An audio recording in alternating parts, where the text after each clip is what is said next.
देखिए ये हमारा फील्ड का सेकेंड क्लास है, ठीक है। इसमें एक वेरी वेरी इंपॉर्टेंट थ्योरम है, ठीक है। थ्योरम आता है एग्जाम में, ठीक है। तो क्या है कि to prove that every field, बोला गया है कि प्रूफ कीजिए कि सारा फील्ड क्या हो, इज एन इंटीग्रल डोमेन हो। सारा फील्ड क्या हो, इंटीग्रल डोमेन हो। तो ऑब्वियसली सारा फील्ड क्या होगा, इंटीग्रल डोमेन होगा।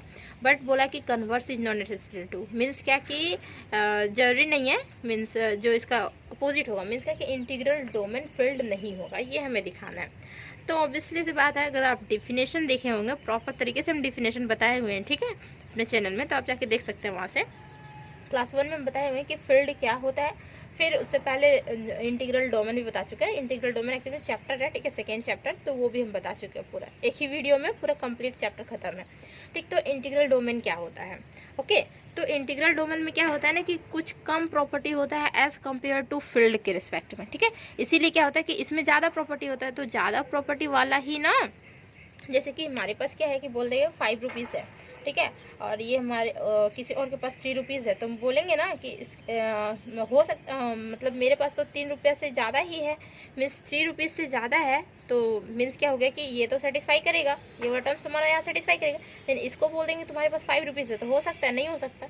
देखिए ये हमारा जब 5 है, तो इसको बोल देंगे तुम्हारे पास 5 रुपीज़ है, तो कभी नहीं हो सकता। इसके पास 3 रुपीज़ बोलेंगे तो बोलेगा हाँ मेरे पास तो 3 रुपीज़ है ही, और उससे ज़्यादा एक्स्ट्रा भी है, तो एक्स्ट्रा है तो कोई फ़र्क नहीं पड़ता। लेकिन बोल देंगे अगर 3 रुपीज़ है तुम्हारे पास, बोलेगा हाँ है, लेकिन इसके पास बोलेगा 5 रुपीज़ है, तो कभी नहीं बोलेगा कि हमारे पास 5 रुपीज़, 3 रुपीज़ ही है इसके पास।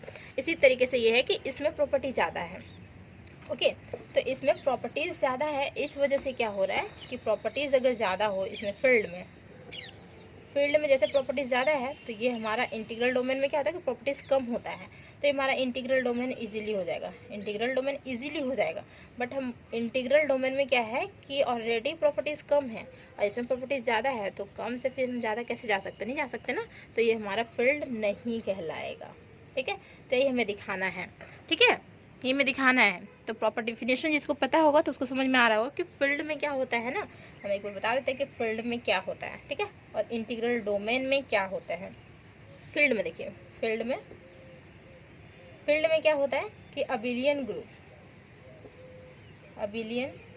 Group with respect to addition के रिस्पेक्ट में होता है, ठीक। और फिर क्या होता है, यहाँ पे भी अबिलियन ग्रुप होता है विथ रिस्पेक्ट टू मल्टीप्लिकेशन के रिस्पेक्ट में, ठीक है। एंड देन फिर यहाँ पे होता है ये डिस्ट्रीब्यूटिव लेफ्ट राइट डिस्ट्रीब्यूटिव, तो ये हमारा फील्ड कहलाता है, ठीक है।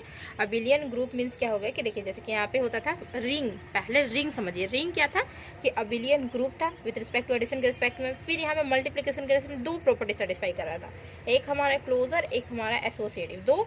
तो अब क्या हुआ कि फील्ड जैसे ही हुआ तो ये हमारा 3 और एक्स्ट्रा सेटिस्फाई करने लगा। कौन सा देखिए, क्लोजर होता है, एसोसिएटिव होता है, फिर then existence of identity, existence of inverse, and then एक हमारा कम्यूटेटिव। तो ये पांचों प्रॉपर्टी सेटिस्फाई मीन्स अबिलियन होता है, तो अबिलियन ग्रुप भी हो गया मल्टीप्लिकेशन के रिस्पेक्ट में, ओके। एंड डिस्ट्रीब्यूटिव लो तो सेटिस्फाई करता ही था रिंग के लिए, तो ये हमारा कहलाता है फील्ड, ठीक। देन अब देखिए इंटीग्रल डोमेन में क्या होता है, तो रिंग को ही हम इंटीग्रल डोमेन बोलते हैं, कब जिसका उसका जो प्रॉपर्टी होता है ना थोड़ा सा कम होता है। क्या होता है देखिए, इंटीग्रल डोमेन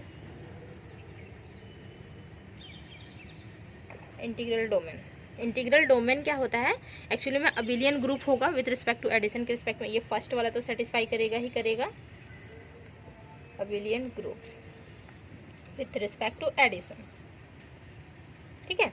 एंड देन यहाँ पे क्या होगा कि जो हमारा मल्टीप्लिकेशन वाला टर्म्स है वहाँ पे क्या है, देखिए क्लोजर है, एसोसिएटिव है, ठीक है, और एक हमारा हो जाएगा क्या, कॉम्यूटेटिव हो जाएगा, तो 3 हुआ, ठीक है। एंड देन क्या होगा कि एग्जिस्टेंस ऑफ आइडेंटिटी होगा, बट क्या होगा यहाँ पे एक होगा जो कि होगा इज विदाउट जीरो डिवाइजर होगा। विदाउट जीरो डिवाइजर भी हम बता चुके हैं क्या होता है, तो दोनों का डिफिनेशन हम बता चुके हैं, ठीक है। तो यहाँ पे देखिए क्या होता है, यूनिटी एलिमेंट होगा, सेकेंड में अबिलियन ग्रुप तो होगा, बट मल्टीप्लिकेशन के रिस्पेक्ट में हमारा क्लोजर एसोसिएटिव होगा, फिर डिस्ट्रीब्यूटिव होगा, इसके बाद एक्स्ट्रा प्रॉपर्टी सेटिस्फाई कर रहा है कॉम्यूटेटिव सेटिस्फाई करेगा, फिर यूनिट एलिमेंट में एग्जिस्टेंस ऑफ आइडेंटिटी और एक कम्यूटेटिव सेटिस्फाई कर रहा है, बट एग्जिस्टेंस ऑफ इनवर्स देखिए यहाँ पे नहीं सेटिस्फाई कर रहा है, क्या कर रहा है, is without zero divisor satisfy कर रहा है, ठीक है, जीरो डिवाइजर। तो जीरो डिवाइजर पता है ना, विदाउट जीरो डिवाइजर क्या होता है, अगर दो एलिमेंट को हम अगर मल्टीप्लाई करें तो ये हमारा क्या देता है, this is equal to zero देता है। ठीक है, दो एलिमेंट अगर हम मल्टीप्लाई करते हैं तो इक्वल टू जीरो देता है, और हो सकता है कि ए जीरो हो जाए या फिर हो सकता है बी जीरो हो जाए, इसे बोलते हैं विदाउट जीरो डिवाइजर। ठीक, तो ये तीन प्रॉपर्टी ये एक्स्ट्रा सेटिस्फाई करता है। तो देखिए क्या कि ये तीनों यहाँ पे इसमें मिल जाएगा आपको। ठीक है, बट यहाँ पे क्या होगा कि इसमें सारा प्रॉपर्टीज का नहीं मिलेगा, इन्वर्स वाला तो नहीं मिलेगा पोर्शन, इसमें तो इन्वर्स सेटिस्फाई करता है तो ये पोर्शन नहीं मिलेगा, बाकी ये सब पोर्शन तो इसमें मिल ही जाएगा। इस वजह से क्या हो रहा है कि सारा फील्ड इंटीग्रल डोमेन होगा, बट क्या होगा कि सारा जो हमारा इंटीग्रल डोमेन है वो फील्ड नहीं कहलाएगा। समझ में आया? ठीक, तो चलिए इसका देखते हैं प्रॉपर प्रूफ। ओके, अभी तक यहाँ तक समझाना था।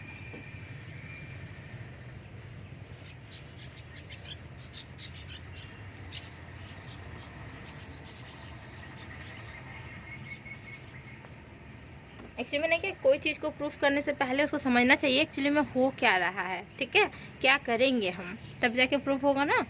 तो चलिए इसका प्रूफ देखते हैं। प्रूफ क्या लिखेंगे, एज वी नो दैट, देखिए स्टार्टिंग कीजिए, एज वी नो दैट, हम जानते हैं दैट अ फील्ड, फील्ड को डिनोशन कर सकते हैं एफ से। ओके, फील्ड, और रिंग को आर से कहते हैं। फील्ड इज अ कॉम्यूटेटिव होता है, commutative ring with unity. okay, therefore to prove f is an integral domain proof करेंगे। ठीक है, f is an integral domain।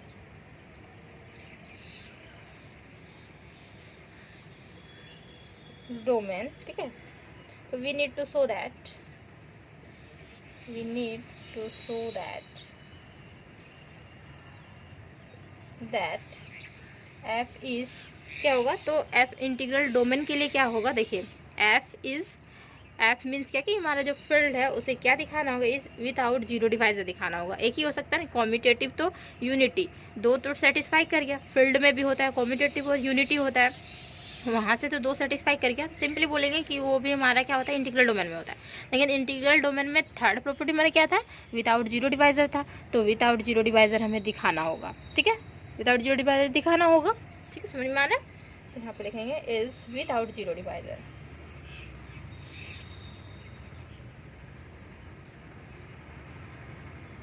Without zero divisor. ठीक है, तो हम देखिए कैसे प्रूव करते हैं। लेट, मान लेते हैं दो एलिमेंट है ए और बी, कहाँ का है, एफ का एलिमेंट है, एफ में बिलोंग कर रहा है विथ ए जो है वो does not equal to zero, A zero नहीं है। ठीक है, एंड देन क्या, विदाउट जीरो डिवाइजर कैसे होता था, तो सच दैट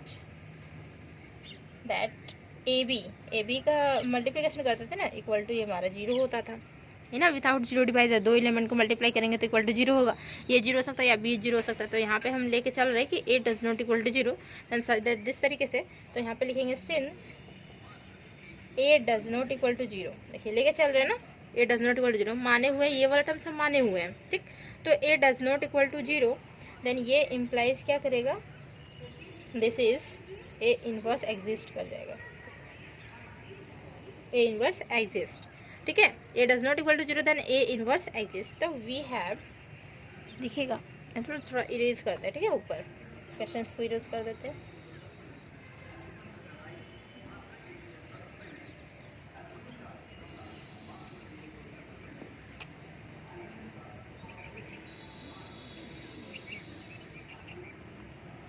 लिखेंगे वी हैव, क्या होगा, A B equal to zero. देखिए इस तरीके से जो हमारा आया है विदाउट जीरो डिवाइजर से, तो A B equal to zero, that ये जो हमारा इम्प्लाइज करेगा, तो क्या करेगा, implies this is A inverse जो है, this is A B, A inverse हम मल्टीप्लाई कर दे रहे हैं ए बी में, तो क्या हो जाएगा, देखिए यहाँ पे ए इनवर्स दोनों साइड मल्टीप्लाई कर रहे हैं। ठीक है, ए इनवर्स यहाँ भी मल्टीप्लाई करेंगे तो ए इनवर्स हम यहाँ पे भी मल्टीप्लाई करेंगे जीरो के साथ पे। ठीक, तो क्या हो जाएगा, ये हमारा देखिए इम्प्लाइज करेगा ए इनवर्स और ए एक साथ रख लेते हैं, और ये हमारा बी। ओके, कॉम्यूटेटिव भी सेटिस्फाई करता है ना, तो सॉरी कॉम्यूटेटिव बोल रहा है, एसोसिएटिव सेटिस्फाई करता है ना, तो एसोसिएटिव के थ्रू ये हमारा हो जाएगा ना, दोनों आपस में हो जाएगा, एक साथ रख सकते हैं और ये बी को इधर रख सकते हैं, ठीक। देन और ये हमारा जो है ए इनवर्स मल्टीप्लाई करेंगे जीरो के साथ, तो हमारा क्या देगा, जीरो किसी के साथ भी मल्टीप्लाई करें तो हमारा जीरो ही देता है, दिस इज जीरो, ठीक है। देन देखिए ये इम्प्लाइज क्या करेगा, और ए इनवर्स ए जो होता है वो आइडेंटिटी का काम करता है। आइडेंटिटी मीन्स हमारा ये हमारा 1 हो जाएगा, तो 1 मल्टीप्लाई करेंगे बी के साथ, तो ये हमारा बी ही होता है ना, this is B equal to 0 ये होता है। तो ये 1 हम दिखाते नहीं है जनरली, एक्चुअली में A inverse A this is equal to 1 होता है, ठीक है। बी इनवर्स बी हुआ तो वो भी हमारा 1 होता है, आइडेंटिटी का काम करता है। तो ये हमारा हो गया बी इक्वल टू 0 हो गया, ठीक। तो यहाँ पे नहीं यहीं पे लिख दिए हैं, ठीक है। नहीं तो फिर अगर आप बी इक्वल टू डायरेक्ट 0 लिखते तो सेंस देके इधर लिख देते कि A inverse A equal to हमारा 1 होता है, तो हम डायरेक्ट यहीं पे लिखे हुए, ठीक। फिर देन देखिए सिमिलरली एक बार मानते हैं क्या कि b does not equal to 0, एक बार माने ना a does not equal to 0, तो हमारा a का इनवर्स सेटिस्फाई किया, ठीक है, एग्जिस्ट हुआ। अब मानते हैं b does not equal to 0, similarly let करते हैं b does not equal to 0 such that क्या होगा, ए बी इक्वल टू 0 होगा, सिंस सेम वैसे ही लिखिए क्या b does not equal to 0, तो ये इम्प्लाइज करेगा b इनवर्स ये हमारा एग्जिस्ट करेगा, ठीक है, b इनवर्स एग्जिस्ट करेगा। वहाँ पे a does not equal to 0 तो वहाँ पे a एग्जिस्ट कर रहा था, यहाँ पे b एग्जिस्ट करेगा, ठीक। Then we have same A B equal to 0, तो ये इम्प्लाइज क्या करेगा, तो हम b इनवर्स हम मल्टीप्लाई करते हैं, ओके। तो b इनवर्स मल्टीप्लाई करेंगे ना, तो किस साइड करेंगे, RHS के साइड करेंगे, मीन्स a b हमारा एक साथ है और यहाँ पे b इनवर्स मल्टीप्लाई कर रहा है इक्वल टू 0 और b इनवर्स इम्प्लाइज करेगा ए बी और बी इनवर्स एक साथ रख लेते हैं, दिस इज इक्वल टू ये हमारा 0 हो जाएगा। तो ये क्या करेगा, ये हमारा आइडेंटिटी का काम, this equal to 1 this is equal to 0, then ये हमारा ए इक्वल टू 0 हो गया, ठीक है। देन तो हम ऑब्जर्व क्या किए, देखिए ऑब्जर्व हमारा हुआ कि ए बी इक्वल टू 0, तो क्या हो सकता है कि एक बार ए हो सकता है 0 या फिर हमारा बी हो सकता है 0, तो यही हमारा एक्चुअली में कंडीशन जो होता है वो जैसे कि विदाउट 0 डिवाइजर का, तो वही होता है हमारा कंडीशन। विदाउट 0 डिवाइजर का क्या होता है, ए बी इक्वल टू 0 हुआ तो इम्प्लाइज कर सकता है ए इक्वल टू 0 हो जाए, और क्या हो सकता है बी इक्वल टू 0 हो जाए, तो यही हम दिखा दिए। देखिए एक बार ए इक्वल टू 0 आया, एक बार बी इक्वल टू 0 आया, मीन्स क्या होगा कि ये हमारा विदाउट 0 डिवाइजर सेटिस्फाई कर गया, ठीक है। ये हमें सेटिस्फाई करवाना था, तो चलिए इसको लिखते हैं।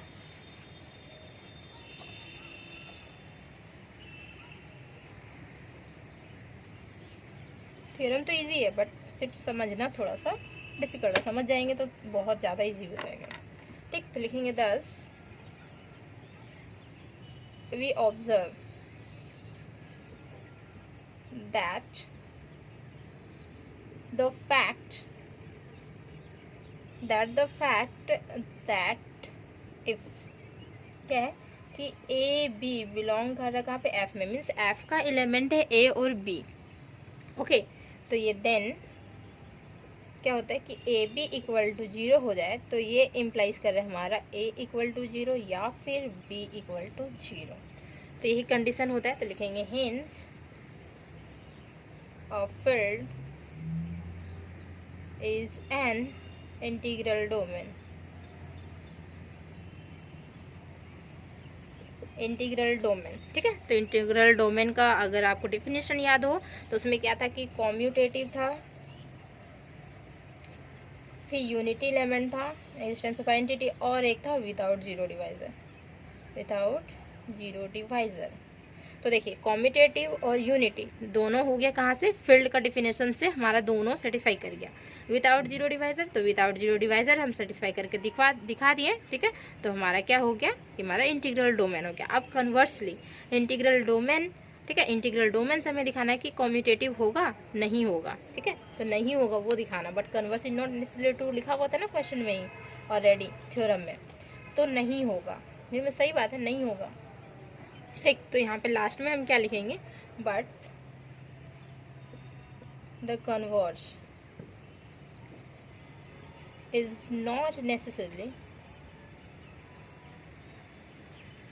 ट्रू, कन्वर्स जो होगा वो नेसेसरली ट्रू नहीं होगा, बिकॉज लिख देते हैं इसका जो एक्चुअली में क्या रीज़न जो है वो लिखेंगे क्यों नहीं होगा, ठीक है। बिकॉज द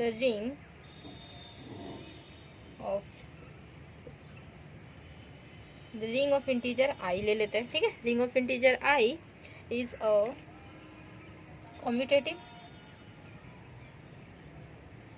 कॉम्यूटेटिव रिंग है with unity element, unity and without zero. जैसे कि इसका एग्जांपल हो ना इंटीग्रल डोमेन का ही, तो इंटीग्रल डोमेन का एग्जांपल है ये रिंग ऑफ इंटीजर। तो विदाउट जीरो डिवाइजर्स, ठीक है। सो I is an integral domain है,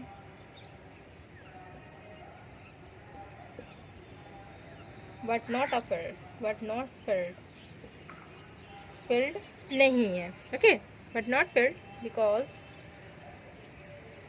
क्योंकि द मल्टीप्लीकेशन के रिस्पेक्ट में देखिए ना हमारा अबिलियन हो ही नहीं रहा है, अबिलियन एक्चुअली में है ही नहीं, क्योंकि सिंपल दो ही है ना, एक कॉम्यूटेटिव है और एक यूनिटी, दो एलिमेंट कर रहा है और एक एक्स्ट्रा कर रहा है सेटिस्फाई क्या, विदाउट जीरो डिवाइजर, तो हो ही नहीं सकता ये हमारा फील्ड, ठीक। तो मल्टीप्लिकेशन या मल्टीप्लिकेटिव लिखे, multiplicative inverse of any non zero element, जो हमारा लास्ट प्रॉपर्टी होता है फील्ड का, वो सेटिस्फाई नहीं करेगा ना, इन्वर्स ही नहीं आ रहा है उसमें, ठीक। आइडेंटिटी का काम कर रहा है, कॉम्यूटेटिव का काम कर रहा है, इन्वर्स का काम नहीं कर रहा है, इन्वर्स है ही नहीं, तो सिंपल इन्वर्स नहीं होता है, ठीक है। इसमें लिखेंगे non zero integer does not belongs to I, this is proofed, ठीक है। तो ये कम्प्लीटली प्रूफ होता है। तो यहाँ पे थोड़ा सा लैंग्वेज था, बाकी लैंग्वेज तो था नहीं, ठीक है। थोड़ा बहुत समझ में आया होगा कैसे कैसे करना है। अगर कम्प्लीटली समझ में आया तो प्लीज़ कमेंट करके बताएं कि बहुत अच्छे तरीके से समझ में आ गया मैम, ठीक। अब मिलते हैं नेक्स्ट वीडियो में, तो प्लीज़ चैनल को लाइक कर लें, ठीक है। वीडियो को लाइक करें, चैनल को सब्सक्राइब कर लें। Thank you.